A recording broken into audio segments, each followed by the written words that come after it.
If you look at the international departure boards in London, Paris, and Berlin right now, you are seeing something that looks like the plot of a dystopian movie. Flights to New York are canceled. Flights to Miami are grounded. Flights to Los Angeles are showing up entirely blank. You are watching the greatest sporting event on the face of the earth collapse in real time. And it is happening because one man in Washington decided to hold the entire globe hostage. If you are just tuning in, the 2026 FIFA World Cup is in a state of absolute unmitigated crisis. Donald Trump just signed a sweeping, immediate travel ban targeting multiple European nations and several participating African and South American countries. He did it without warning. He did it without consulting his allies. He did it less than 4 months before the opening kickoff of the biggest tournament in human history. He thought he was projecting strength. He thought he was protecting American borders. But what he actually did was trigger a geopolitical earthquake that is pushing the entire continent of Europe straight into the open arms of the Canadian Prime Minister. In the next few minutes, I am going to show you exactly how Donald Trump just blew up a $15 billion economic windfall for the United States. I am going to show you who panicked first, why the biggest corporate sponsors on the planet are currently screaming at the White House, and why this could directly hit your wallet, even if you do not care about soccer at all. I am going to explain how Mark Carney did not yell, did not complain, but simply picked up the phone and engineered the most humiliating diplomatic defeat of Donald Trump's entire presidency. You are watching the exact moment the United States isolated itself from the rest of the civilized world. And you are watching Canada step up to take the crown. Let us start with exactly what just happened. Early this morning, the White House issued an executive order suspending the issuance of all tourist and temporary work visas for a list of 22 nations. The list includes massive European economic powerhouses. It includes countries whose national soccer teams have already qualified for the 2026 World Cup. It includes the countries where the vast majority of the fans, the sponsors, and the international media are flying in from.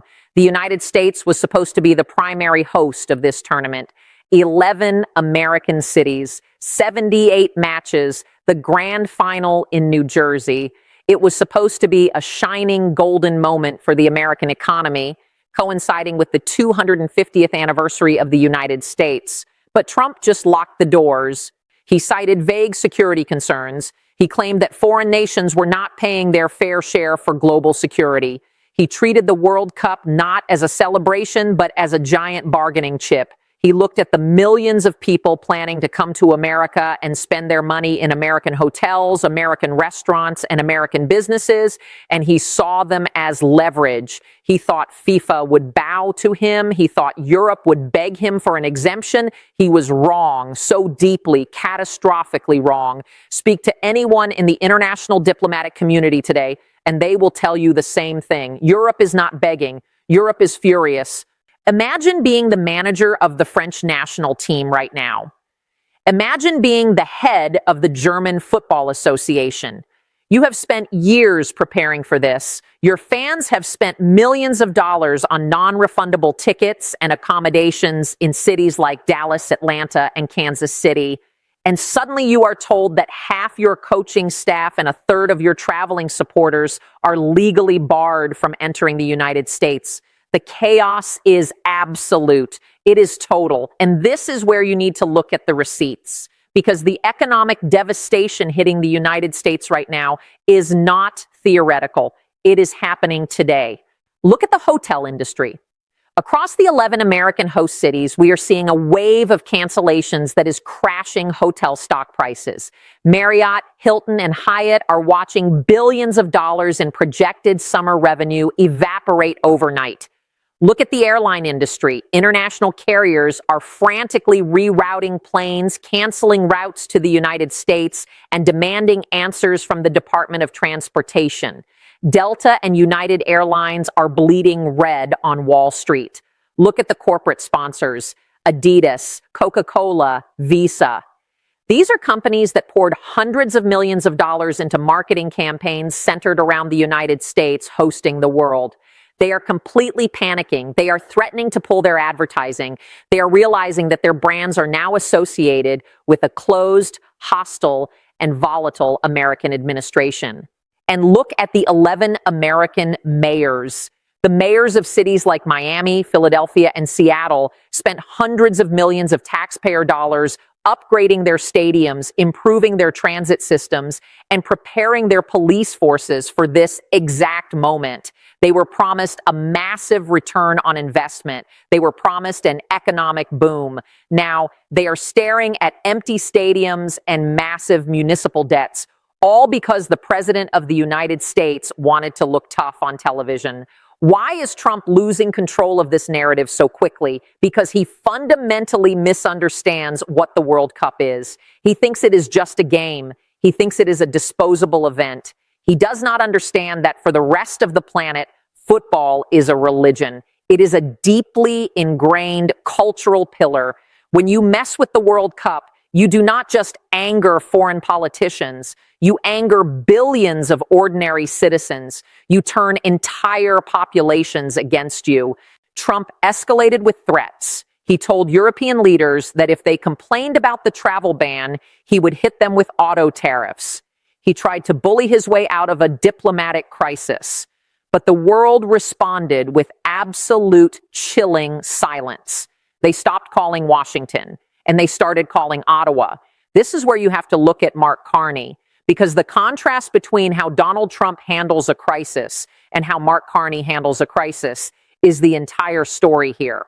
While Trump was rage posting on his social media platform, while the White House press secretary was screaming at reporters, Mark Carney was sitting in his office, quietly looking at a map of North America.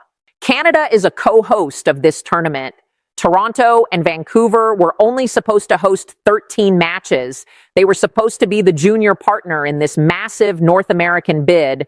But Carney saw the American collapse not as a disaster, but as the single greatest geopolitical opportunity of his lifetime. Carney does not fight like Trump fights. He does not use a sledgehammer. He uses a scalpel. He uses systems, alliances, and a deep fundamental understanding of global logistics. He knows that Europe is desperate for a solution. He knows that FIFA is desperate to save their multi-billion-dollar broadcasting contracts. So he made a move. We now have confirmation that over the last 48 hours, Carney has been on secure calls with the President of France, the Chancellor of Germany, and the head of the European Union. He has been coordinating directly with the President of Mexico, the third co-host of the tournament. Carney offered them a lifeline. He offered them Canada. He proposed an emergency logistical pivot. Canada immediately announced a special expedited World Cup transit visa for all European nations and affected countries. Carney guaranteed that Canadian borders would remain fully open, fully staffed, and fully welcoming to the world. He offered to dramatically expand the fan festival zones in Toronto, Montreal, and Vancouver. He offered to host stranded European teams in world-class Canadian training facilities. He effectively turned Canada into the safe haven of the global order. And he went further. Carney is actively working with FIFA to explore shifting matches out of the United States. There are intense behind-the-scenes discussions right now about moving knockout stage games and potentially even the semifinals away from cities like Dallas and Atlanta and moving them to Vancouver, Toronto, or Mexico City. Carney is using Trump's own travel ban to legally justify breaching the original hosting contract. He is arguing that if the United States cannot guarantee the free movement of athletes and fans, then the United States is in default of its obligations to the international community. He is stripping Donald Trump of his leverage. He is taking the crown jewel of the tournament and dragging it north. You have to understand the themes here. This is about sovereignty. This is about stability. This is about coalition building. Trump builds enemies. Carney builds coalitions. Trump wants to isolate America to prove a point. Carney wants to integrate Canada to prove a point. And the point Carney is making is devastating to Washington. The world does not need the United States to function. The world can bypass you. When European leaders look at North America today, they do not see a united front. They see a completely unhinged, erratic United States and a calm, reliable, hyper-competent Canada. This has massive implications far beyond a soccer tournament. Think about what this signals to the global markets. Think about what this signals to NATO. If the United States cannot be trusted to honor a contract to host a sporting event, how can they be trusted to honor a mutual defense treaty? If Donald Trump will ban your citizens from entering the country over a petty political grievance, how can you trust him to protect your supply chains? The answer is you cannot. And Europe is finally realizing it. We are seeing a profound realignment of global trust. Europe is looking at Mark Carney and seeing a leader who speaks their language, a leader who understands global finance, a leader who believes in the rules-based international order. They are looking at Trump and seeing a massive liability. Even if you do not care about Canada, Canada touches your life. Because the moment Europe decides that Canada is a more reliable partner than the United States, the American economy starts to bleed. Foreign direct investment will shift. Companies that were planning to build headquarters in the United States will look at the border chaos, they will look at the travel bans, and they will build in Toronto instead. Tech workers who cannot get visas to work in Silicon Valley will move to Vancouver. The brain drain is real, and Trump is accelerating it. Every time Trump tries to close a door, Carney opens a window, and the wealth of the world is flying right through it. There is one specific, highly symbolic detail from this morning that you need to hear. It perfectly encapsulates everything that is happening. The German national team, one of the favorites to win the entire tournament, was scheduled to fly into Miami for a pre-tournament training camp. Their plane was literally in the air over the Atlantic Ocean when Trump signed the travel ban. The pilot received a notification from American Air Traffic Control that a significant portion of the passengers on board, including essential coaching staff holding dual citizenships from banned nations, would be detained upon landing. The plane did not land in Miami. It diverted. It turned north. It landed in Toronto. When that plane touched down on Canadian soil, it was not met by angry border guards.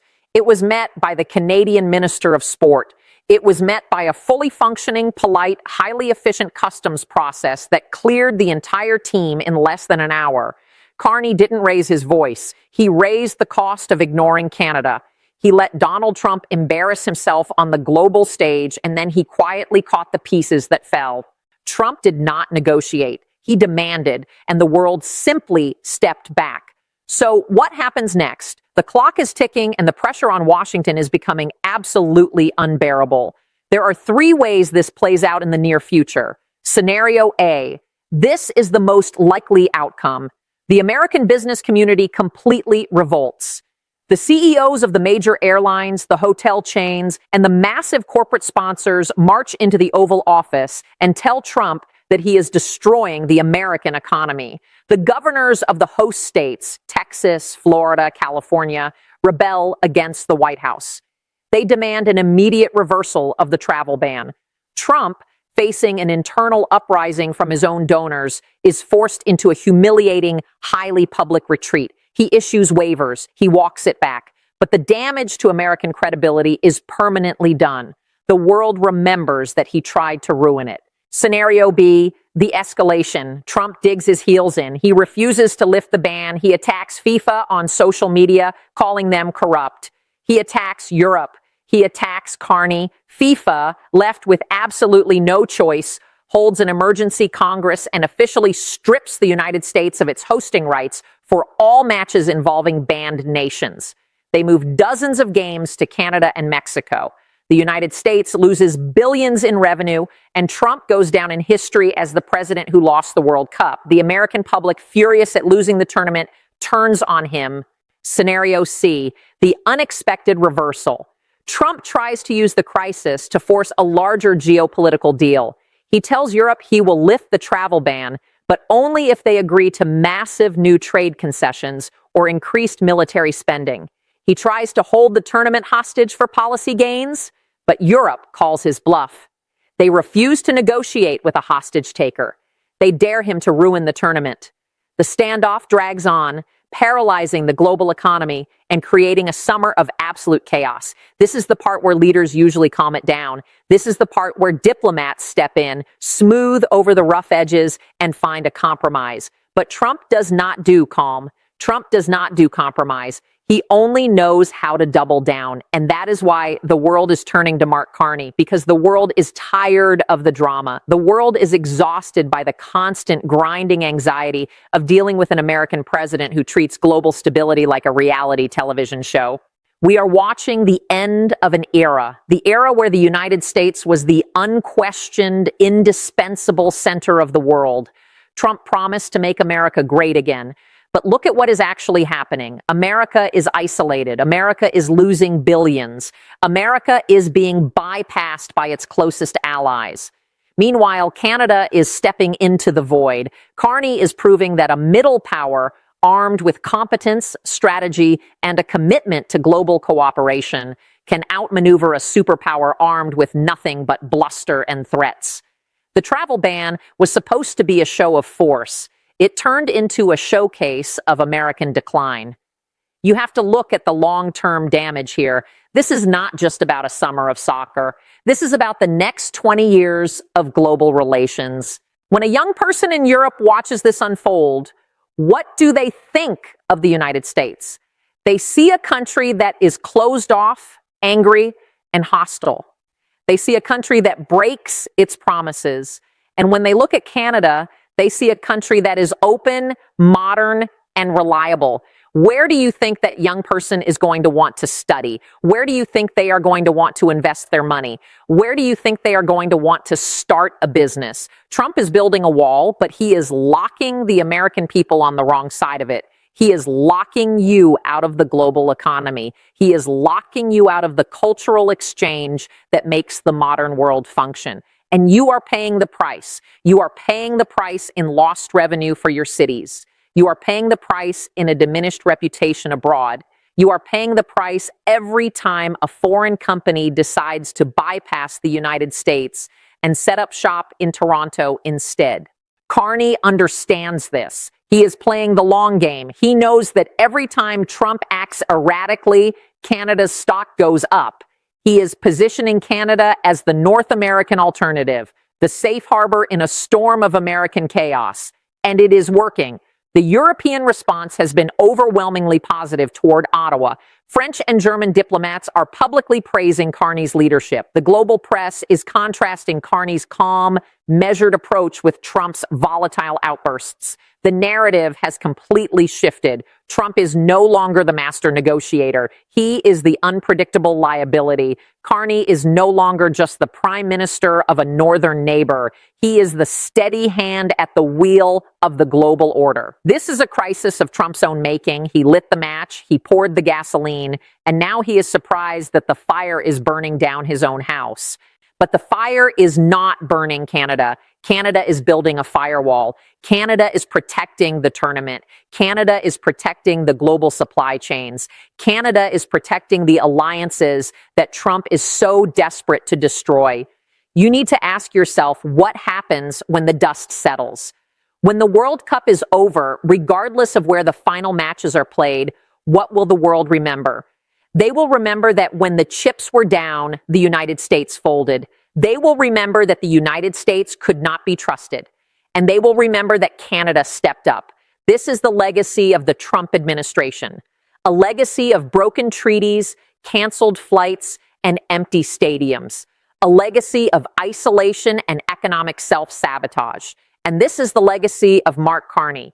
A legacy of stability, cooperation, and strategic brilliance. The contrast could not be starker. The stakes could not be higher. We are going to keep watching this develop. We are going to keep tracking the flights, the money, and the diplomatic cables, because this is moving fast and the mainstream media is still trying to catch up. They are still trying to treat this as a normal political dispute. It is not normal. It is a fundamental rupture in the global system. Do you think Mark Carney is protecting the World Cup? Or is he daring Donald Trump to overreact and destroy his own presidency? Is this the moment Europe finally walks away from America for good? Drop your take below. I want to hear what you think about this massive shift in global power. And make sure you hit that subscribe button right now, because if you want the real story, if you want the next update before the headlines even know what happened, you need to be here. The world is changing in real time. Do not look away.